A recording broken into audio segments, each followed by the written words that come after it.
নমস্কার বন্ধুরা, কেন্দ্রীয় সরকারের ক্ষুদ্র সঞ্চয় প্রকল্পের সুদের হার আবারও বেড়েছে। জুলাই থেকে সেপ্টেম্বর এই কোয়ার্টারের নতুন সুদের হার ঘোষিত হয়েছে এবং এখানে দেখা যাচ্ছে যে সুদের হার কোনো ক্ষেত্রে 10 বেসিস পয়েন্ট থেকে নিয়ে 30 বেসিস পয়েন্ট পর্যন্ত বেড়েছে। তো আমার এই ভিডিওতে আমি আপনাদেরকে বলবো যে কোন কোন প্রকল্পেতে সুদের হার বেড়েছে, আগে সুদের হার কেমন ছিল এবং এখন কত সুদের হার হয়েছে, এবং কোন কোন প্রকল্পেতে সুদের হারের কোনো পরিবর্তন হয়নি। তো আসুন ভিডিওটা শুরু করা যাক। প্রথম যে স্কিমটা আছে সেটা হলো পোস্ট অফিসের সেভিং অ্যাকাউন্ট।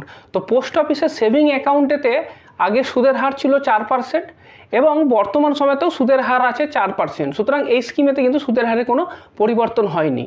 তারপরে যেটা আসছে সেটা হলো পোস্ট অফিসের টাইম ডিপোজিট। পোস্ট অফিসের টাইম ডিপোজিটটা অনেকটা ওই ব্যাংকের ফিক্সড ডিপোজিটের মতো। ব্যাংকের ফিক্সড ডিপোজিটও যেমন বিভিন্ন টেনিয়রের হয়, তেমনি পোস্ট অফিসের টাইম ডিপোজিটও বিভিন্ন টেনিয়রের হয়। 1 বছর, 2 বছর, 3 বছর এবং 5 বছর, এই 4টে টেনিয়রের টাইম ডিপোজিট হয়। এবার দেখে নিই যে এই টাইম ডিপোজিটেতে ইন্টারেস্ট রেট কীভাবে পরিবর্তিত হয়েছে। প্রথম যেটা আসছে সেটা হলো 1 ইয়ারের টাইম ডিপোজিট।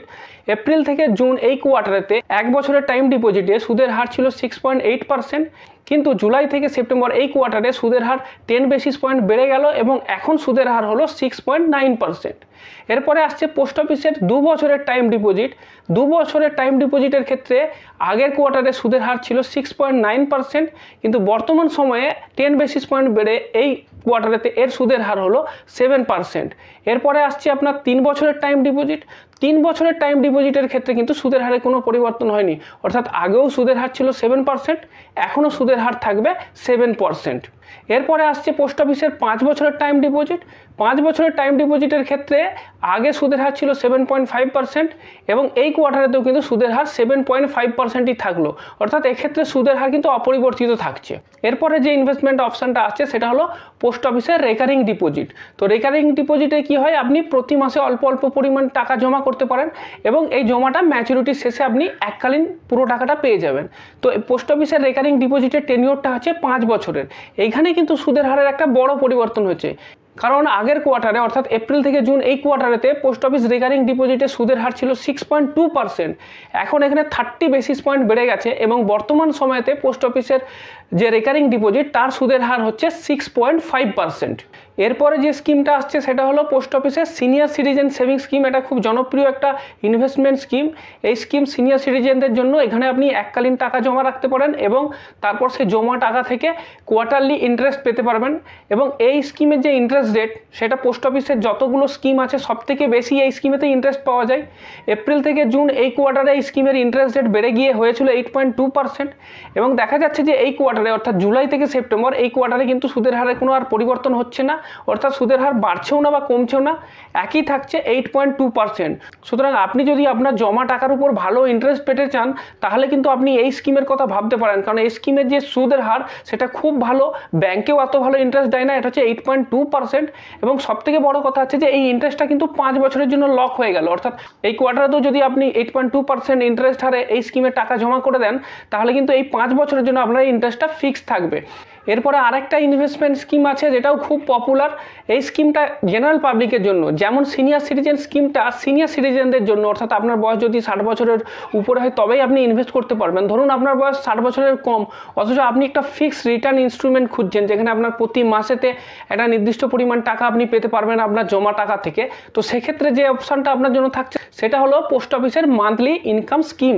তো এই স্কিমের যে ইন্টারেস্ট রেট সেটা আগের কোয়ার্টারে ছিল 7.4% এবং বর্তমান কোয়ার্টারে সেটা কিন্তু 7.4%ই থাকছে, অর্থাৎ এই স্কিমেও কিন্তু ইন্টারেস্ট রেটের কোনো চেঞ্জ হচ্ছে না। এরপরে যে ইনভেস্টমেন্ট অপশানটা থাকছে সেটাও খুব একটা পপুলার ইনভেস্টমেন্ট, সেটা হলো ন্যাশনাল সেভিং সার্টিফিকেট, সংক্ষেপে যেটা এনএসসি।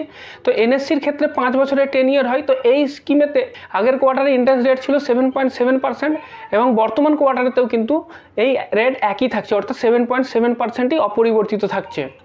তারপরে আরেকটা ইনভেস্টমেন্ট স্কিম আছে যেটা হলো কিষাণ বিকাশ পত্র। কিষাণ বিকাশ পত্রের ক্ষেত্রে আমরা দেখতে পাচ্ছি যে এপ্রিল থেকে জুন এই কোয়ার্টারেতে এর ইন্টারেস্ট রেট ছিল 7.5% এবং বর্তমান সময়েতে কিন্তু সুদের হার অপরিবর্তিতই থাকছে। তো এক্ষেত্রেও এর সুদের হার থাকছে 7.5%। তো আরেকটা ইনভেস্টমেন্ট অপশান আছে সেটা হলো মহিলা সম্মান সেভিং সার্টিফিকেট। মহিলাদের জন্য এই স্কিমটা ছিল।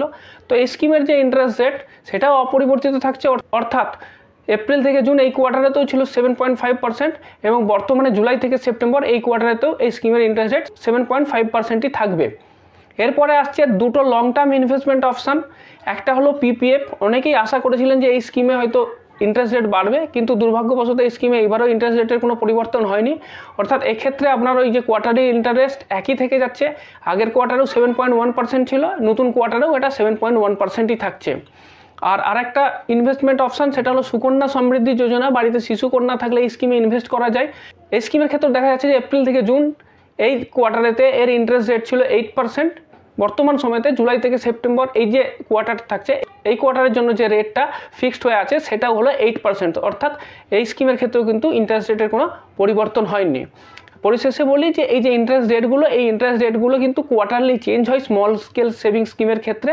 এই যে ইন্টারেস্ট রেটগুলোর কথা আমি বললাম, এটা জুলাই থেকে সেপ্টেম্বর এই কোয়ার্টারের জন্য লাগু হলো। আবার 31 সেপ্টেম্বরেতে পরের কোয়ার্টারের জন্য কিন্তু আবার নতুন করে ইন্টারেস্ট রেট ঘোষণা হবে সরকার দ্বারা।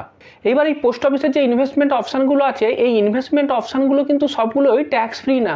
অর্থাৎ পোস্ট অফিসের কিছু স্কিম আছে যেগুলোতে টিডিএস কাটে, আবার কিছু স্কিম আছে যেগুলোতে টিডিএস কাটে না। তো আপনি যদি জানতে চান যে কোন স্কিমগুলোতে টিডিএস কাটে এবং কোন স্কিমগুলোতে টিডিএস কাটে না, তাহলে আমার বাঁ দিকের ভিডিওটাতে ক্লিক করুন। আর যদি জানতে চান যে পোস্ট অফিসের সেরা স্কিম কোনটা, তাহলে আমার ডান দিকের ভিডিওটাতে ক্লিক করুন।